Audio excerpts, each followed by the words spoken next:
What if the moment everyone celebrated was actually the least interesting part of the story?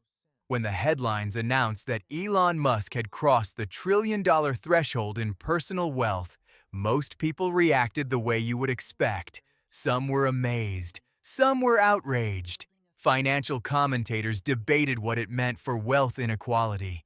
Politicians weighed in. The number trended for days, and then, almost immediately, everyone moved on, as if the story had been told and filed away. But here is what almost nobody asked.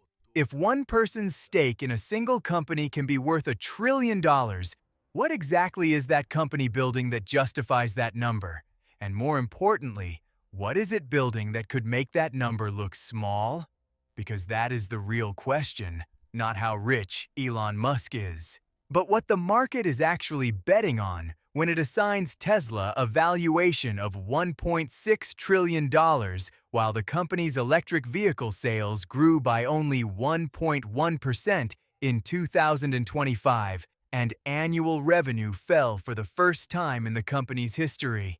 Those two facts do not add up unless you accept that investors are not paying for what Tesla is selling today. They are paying for something they believe is coming.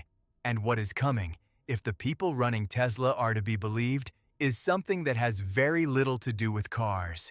To understand why Tesla's valuation exists in a completely different universe from its automotive performance, you have to understand something about how modern markets work.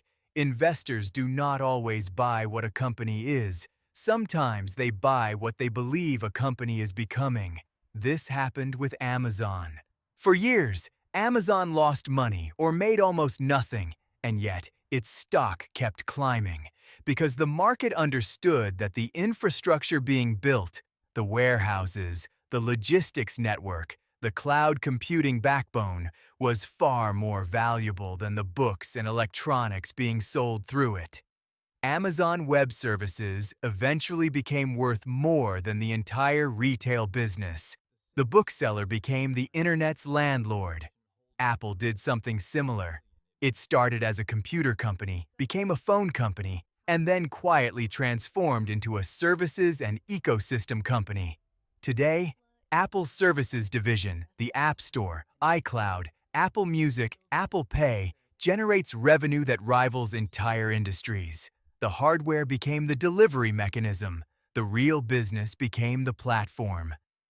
Tesla's leadership is making a very similar argument. The cars are the entry point.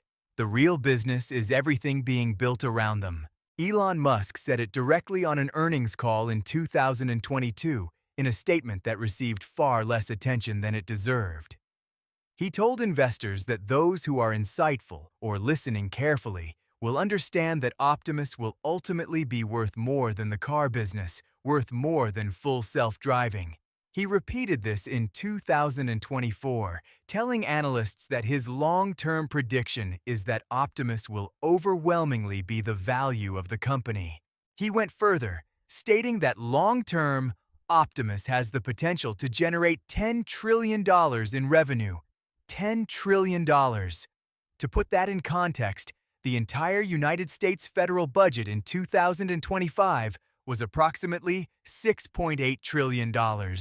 Musk is claiming that one product line at one company could eventually generate more annual revenue than the United States government spends in a year. That is either one of the most audacious predictions in the history of business or one of the most irresponsible, and the answer to which one it is depends entirely on whether the technology actually works. Optimus is Tesla's humanoid robot. It walks, it moves its hands with extraordinary precision, and according to the company, it is learning to perform physical labor tasks that currently require human workers. Tesla has invested heavily in designing every component from scratch, including what the company describes as the most sophisticated robotic hand ever built. The system can thread a needle. It can play a piano. It is being trained in Tesla's own factories right now, performing tasks alongside human workers. But here is where the story gets complicated and where honest reporting requires slowing down. As of the middle of 2025, Tesla's internal goal was to produce 5,000 Optimus units during the year. According to reporting from The Information, nearly 8 months into 2025, the company had only built a few hundred. The production-ready third generation of Optimus is not expected to begin manufacturing until early 2027. Unresolved hardware challenges have stalled the production timeline. The robot that Musk describes as the most important product in human history is, at this moment, still mostly a demonstration. This is a pattern worth examining carefully because it matters enormously for how you evaluate everything else in this story. Tesla's autonomous robo-taxi service was originally promised for 2020, then 2024. The Austin launch, which was supposed to happen in June of 2025, was pushed to September due to regulatory requirements from Texas lawmakers who demanded traffic law compliance systems, onboard recording devices, and emergency response protocols. As of mid-2026, the company has not completed the regulatory paperwork required to operate in Arizona and Nevada, two states it publicly identified as expansion targets for 2025. The fleet of active unsupervised robotaxis is reportedly shrinking, not growing. Musk's history of timeline predictions is, to put it diplomatically, aggressive. The promises consistently arrive years before the reality, and yet, and this is the part that deserves serious thought, the technology is eventually arriving. The question is never really whether Musk is telling the truth. The question is whether he is telling it 5 years too early. Now let us talk about the part of Tesla that is actually growing fast and that almost nobody is discussing as the center of the story. Tesla's energy division, which produces utility-scale battery storage systems called Megapack, grew by approximately 2.5 times in 2025, 2.5 times in a single year, while the electric vehicle side of the business grew by barely over 1%. Tom Narayan, a senior analyst at RBC Capital Markets, published an analysis in early 2024 arguing that Tesla's Megapack business alone could ultimately be worth more than the standalone car company.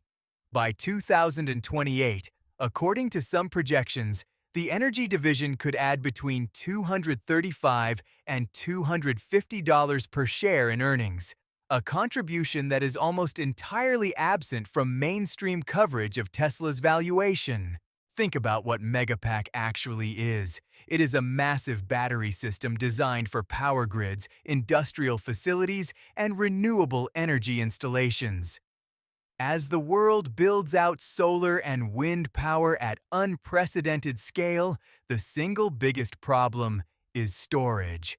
The sun does not always shine. The wind does not always blow. The electricity has to go somewhere when production exceeds demand, and it has to come from somewhere when production falls short. Megapack solves that problem. And Tesla, because of its years of experience building batteries for vehicles at massive scale, has manufacturing and cost advantages that are genuinely difficult to replicate quickly. This is not a speculative technology. Megapack is shipping. It is generating revenue. It is growing at a rate that most companies in any industry would consider exceptional. And it is being almost entirely overlooked in conversations about Tesla's future because it does not have the drama of a robot or a self-driving car. Then there is full self-driving, which Goldman Sachs analyst Mark Delaney estimates is already generating between $1 billion and $3 billion in annual sales. By 2030, Delaney projects that Tesla's software-related revenue could reach between $10 billion and $75 billion annually, with full self-driving as the primary driver. Morgan Stanley has made similar projections, arguing that Tesla's recurring software revenue could eventually exceed the value of its hardware business entirely. This is a fundamental shift in how the business works. A car sold once generates a one-time payment. Software licensed continuously, updated over the air, improving through machine learning without requiring new physical components, generates revenue every month, every year, compounding over the life of the vehicle. The margin profile of software is completely different from the margin profile of manufacturing. When investors say they are valuing Tesla as a technology company rather than an automaker, this is a significant part of what they mean. And then there is Dojo. Tesla has committed $10 billion toward artificial intelligence infrastructure in 2024 alone, including $500 million to construct the Dojo supercomputer at a facility in Buffalo, New York. Dojo is designed to process enormous volumes of video data collected by Tesla vehicles on public roads, using that data to train the neural networks that power autopilot, full self-driving, and increasingly, Optimus. Every Tesla on the road is, in a meaningful sense, a data collection machine feeding the training pipeline for Tesla's AI systems. Morgan Stanley has identified Dojo as a pivotal strategic asset, one that could position Tesla as a significant player in AI infrastructure beyond its own products. This connects to something that Dan Ives, the senior analyst at Wedbush Securities, has been arguing publicly for several years. Ives calls Tesla the most undervalued artificial intelligence investment in the market. He predicts Tesla could reach a $2 trillion market capitalization by the end of 2026, and has suggested that Tesla's AI future could add $1 trillion to its valuation over the next few years. Cathie Wood, whose ARK Invest fund has maintained large Tesla positions, forecasts a stock price of $2,600 by 2029, based almost entirely on robotaxi and artificial intelligence assumptions. Now, here is the question you should be asking yourself at this point in the story. If all of this is real, if energy storage is doubling every year, if software revenue is on track to reach tens of billions of dollars, if humanoid robots are genuinely learning to do physical labor, then why has Tesla's core automotive business been struggling? Why did revenue fall? Why did deliveries barely grow? Why did the company lose its position as the world's leading electric vehicle manufacturer to BYD, the Chinese company that now holds that title? The honest answer is that these things are not contradictions. They are the expected shape of a company in transition. The old business is under pressure from new competition, from BYD's extraordinary manufacturing scale and government support, from a market that has matured enough to have real alternatives. But the pressure on the old business does not automatically validate the promises about the new one. Both things can be true simultaneously. Tesla's vehicles can be losing ground in the global market, and Tesla's non-automotive businesses can be genuinely transformative. The question is timing, and whether the new businesses scale fast enough to offset what is being learned in the old one. There is also a number buried inside Tesla's executive compensation plan that tells you exactly how large the ambition actually is. Musk's incentive structure requires Tesla to reach a market capitalization of approximately $8.5 to $8.6 trillion for full payout. $8.6 trillion. That is roughly 8 times Tesla's current value. The path to that number is not paved with car sales. It is not achievable through electric vehicle deliveries growing at 1% annually.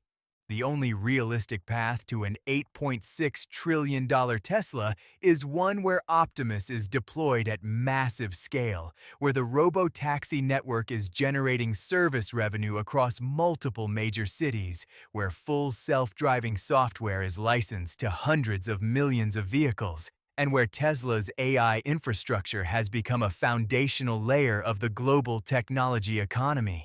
Musk himself has said that he sees a path for Tesla to become the most valuable company in the world, possibly larger than the next 5 companies combined, overwhelmingly due to autonomous vehicles and autonomous humanoid robots.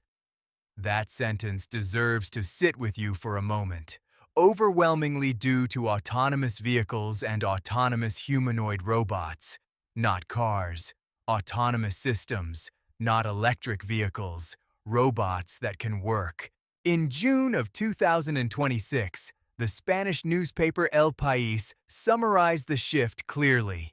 After losing electric vehicle leadership to BYD, Musk said, Tesla should no longer be thought of as an automaker, nor even as a company devoted to energy storage and management, but as a company devoted to artificial intelligence, the manufacture and operation of fully autonomous robotaxis, and mass production of humanoid robots. This is what makes the trillion-dollar headline interesting, and also what makes it potentially misleading in both directions. It is misleading as a cause for celebration if you interpret it to mean that the hard work is done. The truth is that the hardest work has not yet begun. Deploying humanoid robots at manufacturing scale is an engineering challenge of a different order of magnitude than anything Tesla has attempted before. Scaling an autonomous ride-hail network across cities with different regulations, different road conditions, different legal frameworks is a political and operational challenge that no company has ever solved. The timeline delays are real. The hardware problems are real. The regulatory obstacles are real. But the trillion-dollar milestone is also misleading as a reason for dismissal, as something to wave away as hype or exaggeration, because the underlying technologies are advancing. The energy business is growing. The software business is beginning to generate real revenue. The robot is learning. The compute infrastructure is being built. And the competitive advantages Tesla has accumulated in battery technology, in real-world AI training data, in large-scale manufacturing are not trivial. Here is the question that should be sitting in the back of your mind as you think about all of this. If even two of these bets pay off at scale, if humanoid robots reach meaningful deployment and the energy storage business continues its current trajectory, what does the global labor market look like in 15 years? What happens to the cost of manufacturing? What happens to the economics of transportation? What does it mean for every industry that currently depends on human physical labor, which is most of them? The technologies being developed inside and around Tesla are not competing with car companies. They are competing with the idea that physical labor requires a human being to perform it. If that idea turns out to be wrong, the economic consequences are so large that measuring them in trillions of dollars may eventually seem as quaint as measuring the internet's impact in dollars per megabyte. Perhaps the most important thing to understand about this story is that it is not yet a story about outcomes. It is a story about bets. Large, expensive, technically difficult bets made by a company with genuine advantages and a track record of eventual delivery against a backdrop of missed deadlines and overstated timelines. The market has decided to price those bets generously. Time will determine whether it was right. What is clear is this. The investors, engineers, and institutions betting heavily on Tesla in 2026 are not betting on electric vehicles. They are betting on whether the infrastructure of the physical world can be rebuilt around artificial intelligence and autonomous systems, and on whether Tesla is the company positioned to lead that rebuilding. If they are right, $1 trillion is not the end of the story. It is barely the beginning of the first chapter. For everyone watching what is being built inside the most ambitious technology bets in modern industry, and for anyone who wants to understand what is actually coming before it arrives, stay with us. The story is only getting started.